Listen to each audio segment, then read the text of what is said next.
welcome back again to my YouTube channel. Time check, 5:30. Ang aga po, napagap ako. 5:30 na, nandito na tayo sa Warden Station. Maghihintay lang tayo ng bus. Ang bilis ng araw. Tapos na yung Monday ko. Bali pang ano ko na to, Tuesday. Tapos pang 16 days na ako nagtatrabaho straight. Okay lang. Binabawi ko na lang sa tulog. Pag uwi sa bahay, after work ko galing factory, tumutulog talaga ako. Kagabi, kahapon nga. Sabi ko kay Marvin, magtitiklop ako, tapos magluluto. Sabi niya, ako na magtitiklop pag uwi ko, be. Ano ka na lang? Matulog ka muna, tapos saka ka na lang magluto. Pinagluto ko siya ng bulalo kahapon. Sarap naman si Marvin. First time kong magluto ng bulalo. Okay naman yung kinalabasan niya. Masarap naman, guys. Kahit pa paano. Inaral ko para may sabaw kami ni Marvin na makain. Hintay ko na lang yung bus. Padating na din naman. Nag-16 na ako kasi minsan nagkakaroon ng delay sa Bellamy 9. Hindi ko na naabutan yung bus ko papunta sa work dun sa Scarborough Town. Na ano ako nun eh. Sabi ko, na-trauma ako dun kasi malilate ako. Hindi naman malilate. Ano lang, kasi syempre mag-base pa ako. Nag-i-start kasi kami maaga. Para nga hindi kami gahong sa oras. Kaysa naman tatambay lang. O di mag-start na nga lang din naman ako. Mag-ano nga pala tayo. Pupunta nga pala tayo mamaya sa Service Ontario. Dahil nga, nung Friday, mag-aasikaso rin kami nung sa tax namin, tapos mag-grocery kami, kaya hindi na namin hinintay. Ay, nagpa-appointment naman ako mamayang 4:10, nag-book kami ng appointment. Kasi nitry namin online, magpalit, pero kailangan pa rin namin pumunta sa Service Ontario. Kasi si Marvin, nagpalit siya online nung sa niya, license niya, kaso kailangan pa rin pumunta sa Service Ontario. Tapos, after 2 weeks ata or 3 weeks, ipapadala yung driver license ni Marvin, saka yung health card niya. Ako yung Ontario ID ko naman. Tapos yung health card. Hindi pa ako makapag-review nung sa G1 ah. Gusto ko na rin kasi mag-G1 sana. Tatawag muna ako kala mama kasi sabay na yung oras ngayon. Hindi na ako maghihintay ng 1 hour. Para magising, para umuwi sila, ganyan. Or magising sila kasi sakto na yung oras. Guys, uwian na. Wala akong sukle, kaya ganyan yung tsura ko. Niloloko ko nila ate. Para daw ako sinabunutan. Ang ganda ng weather ngayon. Oh my God. Sana ganito na lang lagi. Pero kanina, lamig-lamig. Lamig na umaga. Madaling araw pa kasi. Ay, madaling araw na ba yun? Hintay na tayo ng bus. Kailangan, di tayo pwede ma-late sa appointment. Uwi pa ako dahil iwanan ko yung ano ko, guys. Yung health card ko. Ay, di pa mapapalitan ko yun. Kaya na din na tayo, guys. Ang taas ng sikat ng araw. Buti na lang nakapagdala ko ng sombrero. Sa Warden na tayo, guys. Nagugutom ako. Kain muna akong pandesal sa bahay. Kasi bumili kami ng pandesal ni Marvin nung nakaraan. Sakto rin naman, padating na rin yung bus papunta sa bahay. Guys, eto na, naglalakad na tayo. Nag-message na si Marvin kung nasaan na daw ako. Kasi nga, anong oras na ba? Pero mag-ano pa kasi ako dun is. Kahit may appointment, kukuha pa rin ako ng number. Kasi ganun din yung ginawa ni Marvin last time. 1 hour din siyang naghintay kahit may appointment siya. Ngayon ko lang napansin, guys, magkakalapit pala dito yung mga mga brand ng sasakyan. Ford, saka Nissan. Tapos ano yun? Ang galing eh, magkakalapit. Dami pang kainan dito. Kikitan nga ako dun sa McDo eh, nadaanan ko lang.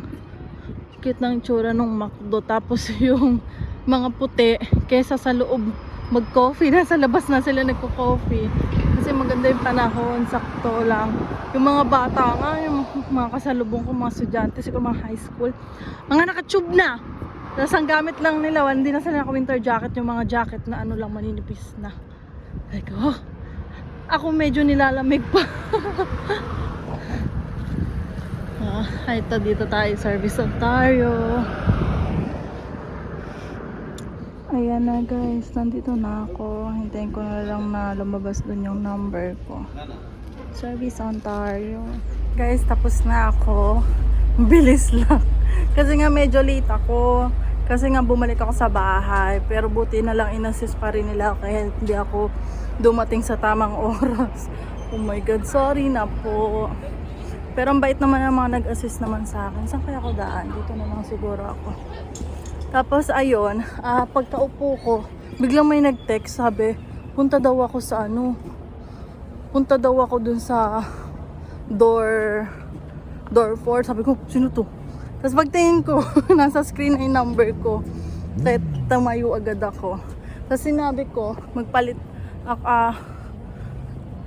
ano daw may tulong niya sa akin. Sabi ko mapapalit ako ng address sa Ontario ID ko, tapos sa aking health card. Tapos no need naman daw magpalit na sa health card kasi magre-renew na rin daw naman. Kaso kailan ba? June or July pa ata yung renew nung amin. Pwede man daw palitan na lang doon, sabi niya sa akin. Okay.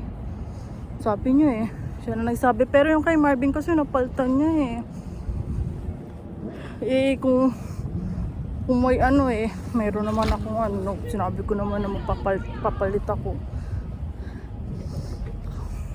So naglalakad na tayo papunta sa medyo malayo-layo, mga 7 minutes na lakad.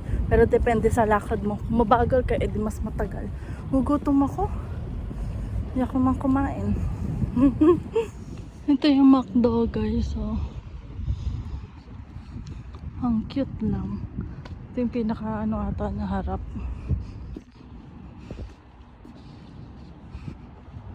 Ayan, dyan kanina yung mga puti nakaupo. Nagko-coffee sila. Hintayin ko na lang yung bus guys. Ay, malapit na ako sa 5 guys, sa Ate Debbie. Hintayin na lang tayo ng bus. Ano kayang gagawin ko pag uwi? Ilabas ko kaya yung tilapia. Tilapia na lang ulam namin ng Marvin para makapag-ista naman kami. Tapos magtiklop ako. Kasi hindi kami nakapagtiklop kagabi. Ano bang ginawa namin ni Marvin? Nagluto kasi ako pagkadating ni Marvin, kumain kami, tapos sunod kami movie. Maagap kami natulog kasi nga nagbawi talaga ako ng tulog guys. Alam nyo naman, ilang araw na ako nag-work. Kaya sabi ni Marvin, agap! Parang mga before 10 or 9 kami humiga na, tutulog na kasi maagap umuwi si Marvin. Na-cancel daw yung klase niya kaya dapat 8:30 pa siya uuwi minsan kasi hinihintay ko si Marvin. Kaya nalilate ako ng tulog. Gusto ko kasi sabay kaming kakain. Ay nasakto naman kahapon, hindi maagap siya. So ilang weeks na lang guys, tapos na yung pasok ni Marvin. Hanggang second week ng April na lang ata yung klase nila. Tapos yun na, pwede na siya mag full time. Sana naman ay may mag-reply na sa mga in-applyan ni Marvin. Praying! Guys, nakababa na ako. Grabe, yung sinakyan ko papuntang Warden, sa pagsakay ko bigla na lang nung umupo ako, may kalapit akong puti, hindi ko alam kung anong lahi. Minura niya ako, Diyos ko, nanigas ako. Pagkamura niya sa akin, hindi na ako nakagalaw doon sa upuan ko. Sabi ko parang wala sa sarili to, paano bang gagawin ko? Ang dami pa naman tao. Hinayaan ko na lang, kahit mag-iimik siya na mag-iimik, basta bilis lang to, mga 2 stop na lang, nasa Warden na.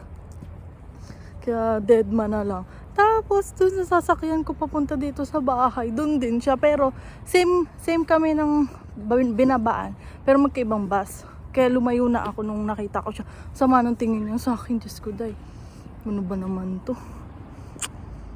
Ay, nakabuhay. Hello guys. Hindi na ako nakapag-update sa inyo kagabi.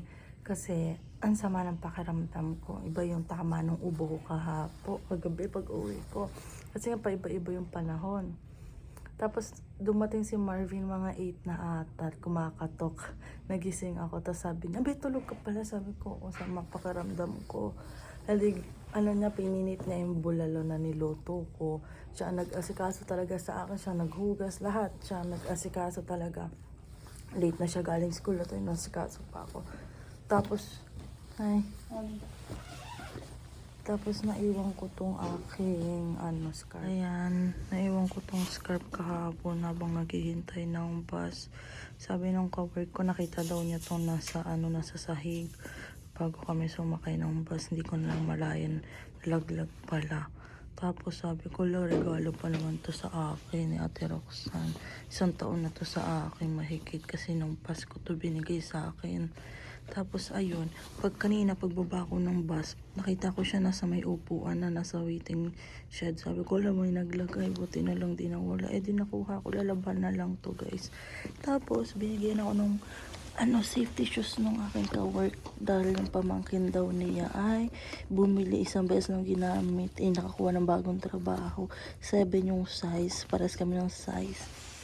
Ay sakto yung sapatos ko, ayaw ko na noon. Gawa ng boots siya mataas, ang sakit sa ganire. Tapos na rin, pasira na rin yung ganyan. Sa Walmart ko lang kasi yung binili eh. Di meron akong bagong sapatos. Ayan. Ang ganda. Sabi ko, hindi na ako bibili. Kasi parang bibigay na rin yung sapatos ko. Ayan. Ayan guys, mas komportable siyang suotin.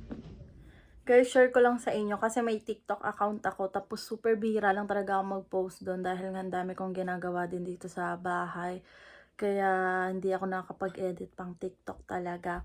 Bale, kasi siya, nung pa yan, parang last week o 2 weeks ago pa yung, yung post ko dun sa TikTok ko. Tapos, itong isa, lahat ng mga video ko kinometan niya na,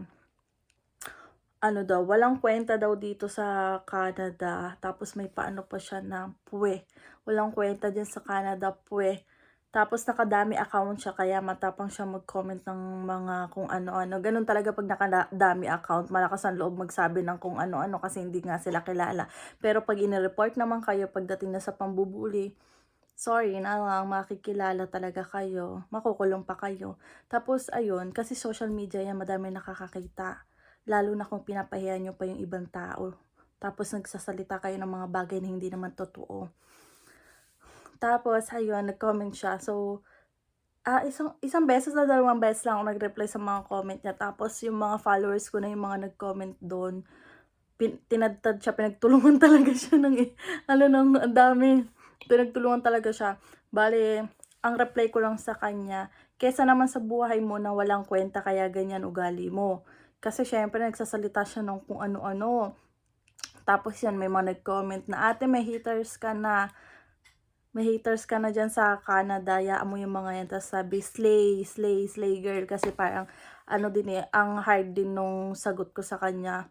Diba? Kapag medyo pilosopo na din kasi yung mga nagko-comments, nireplyan ko din ng mga pa-pilosopo. Diba? Sabi ni Marvin, hayaan mo lang sila, be. Tawanan mo na lang. Tapos replyan mo na biro din kung anong gusto mong i-reply, ganyan. Pero wag mong seseryosohin, ganyan ako ni Marvin.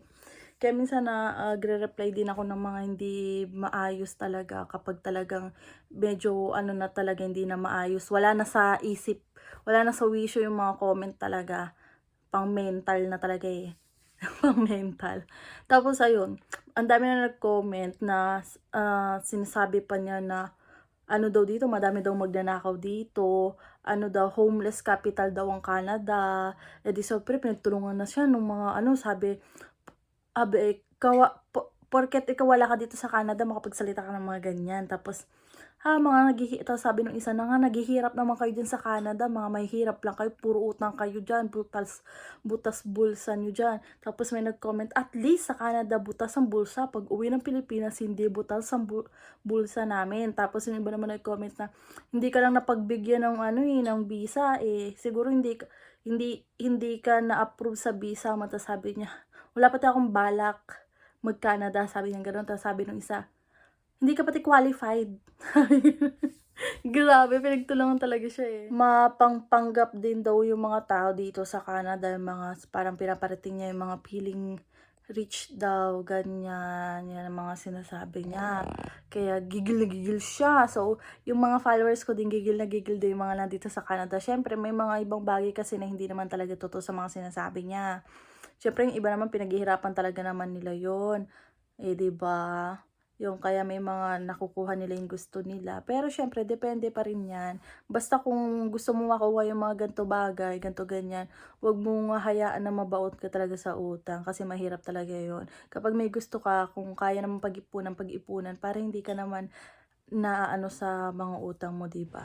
Tapos sabi niya, kwento mo naman diyan, parang hindi sa akin, parang comment reply niya doon sa mga ibang nagko-comment sa kanya, yung mga pinagtutulungan siya, sabi, kwento mo naman diyan yung mga about sa krimen diyan sa Canada.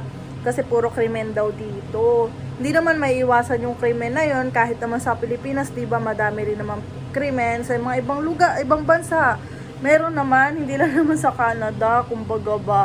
Kasi nasa Pilipinas ako, madami rin naman nangyayari. Tapos, ayun nga, mahilig ako dun sa mga crime story.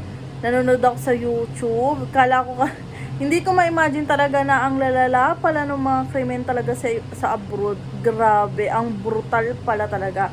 Kasi hindi pa ako ganun ka sa Pilipinas yung mga brutal talaga nangyari. Kaya sabi ko, nung nanood ako ng mga crime story, natakot ako. Tapos may napanood pa ako. Nandito lang sa Scarborough, 90s yun. Parang magjowa sila. Tapos yung lalaki, basta ang hilig ng lalaki sa mga bata. Sino nga ba yun? Kila Ate Marian ko ata na kwento yun. Kilala daw nila yun. Tapos yung lalaki, parang nakakulong habang buhay. Tapos yung babae, nasa Quebec na siya. Nalimutan ko na yung name nung magjowang yun. Ano pa lang sila nun? Teenager pa lang sila nung ginawa nila yun. Pati nga yung kapatid ng babae, namatay dahil sa kanila. Kasi balak rapin nung lalaki na parang na-overdose ata. Kaya natakot ako noon. Natakot ako noon pag uuwi ako ng gabi, alis ako na madaling araw, talagang nakamasid talaga ako kahit sabihin mong wala na, nakakulong na yung lalaki. Pero hindi na siya nandito sa sa Toronto, parang inilipat na siya. Ay tapos nakita ko pa Scarborough pa, shoot. Sabi ko, yeah. Tapos may napanood din akong crime din dito rin sa Scarborough din, siya nakatira, pero lumipat sila sa downtown ng fiancé niya. Ayun. Hindi na talaga may iwasan yung mga Pilipinong ganyan, mambabash talaga. Kaysa suportahan na lang yung mga kapwa Pilipino, ang dami pa nilang nasasabi, di ba? Dapat support na lang sa mga achievements ng mga kapwa natin, kababayan. Pero hindi ganun talaga yung club mentality talaga ng mga Pilipino, di may iwasan talaga. Basta kami ni Marvin, nagpapasalamat talaga kami na nakapunta kami dito sa Canada talaga.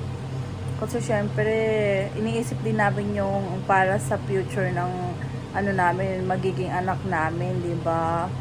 Kasi ang hirap ng itutuloy ni Marvin yung pagiging seaman niya. Lalaki yung mga anak namin na hindi siya nakikita masyado. Oo, every year makikita sila, hindi tulad ng iba na nasa abroad na every 2 years, mga ganan. Ang hirap ng ganun. Lalo na lumaki ako na kasama ko yung mama at papa ko, kasi naalala ko yung sabi, bilang mama ko biniro, kasi mama ko biniro yung papa ko na, yeah. Kasi syempre yung mga ibang seaman asawa, mga kasabay natin ni papa. Kasi ang papa ko ay engineer ata, pang electrical engineer, or basta sa engineer sa sa barko siya. Tapos ayun, sabi ng mama, sarap daw sana ng buhay niya, paupo-upo lang, may kondo na, ganyan. Sabi ng papa ko, ano mas pipiliin mo? Maganda buhay natin, pero lumalaki yung mga anak natin na hindi ako kasama. Ang hirap nga naman noon, kasi na ko rin yan, parang hindi naman sa broken family, pero ang hirap talaga. So yun lang guys, magpapaalam na ako. Don't forget to like and subscribe sa YouTube channel ko.